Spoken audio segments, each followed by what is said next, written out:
The North Sea, May 1916. A cold wind whips across the waves, a storm brewing on the horizon. Two of the world's mightiest navies, the British Grand Fleet and the German High Seas Fleet, are on a collision course. The Battle of Jutland, a clash of titans, is about to begin. The stakes could not be higher. Control of the seas and perhaps the outcome of the Great War itself hangs in the balance. The stage was set for a titanic struggle. The afternoon of May 31st, 1916.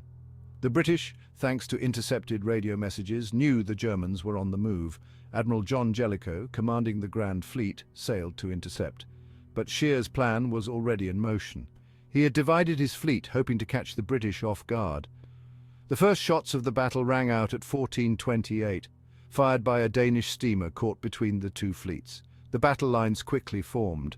British and German battlecruisers, the fast but lightly armoured scouts of their respective fleets, exchanged the first blows. The British initially had the upper hand. Their superior gunnery began to tell. But the Germans fought back with ferocity. The battlecruiser HMS Lion, flagship of Admiral David Beatty, took a near-fatal hit. Then the tide turned. The main body of the German High Seas Fleet appeared on the horizon. Beatty, realizing he was outgunned, turned his ships to lure the Germans towards Jellicoe's waiting battleships. The hunters had become the hunted.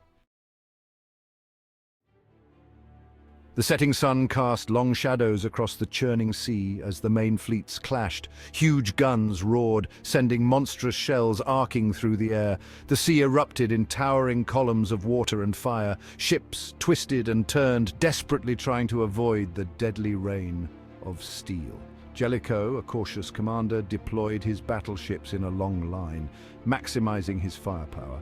Scheer, realizing he was facing the full might of the Grand Fleet, executed a daring maneuver. He turned his entire fleet 180 degrees, hoping to escape under the cover of smoke and fading light.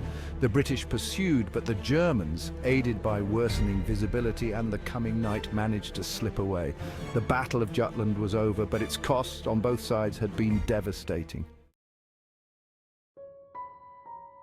Section 4. A grim victory counting the cost of Jutland. The morning after the battle, the North Sea was a scene of utter devastation. Wrecked ships, some still smouldering, littered the water. The air was thick with the smell of cordite and death. The Battle of Jutland, the largest naval battle of World War I, was over, but who had won?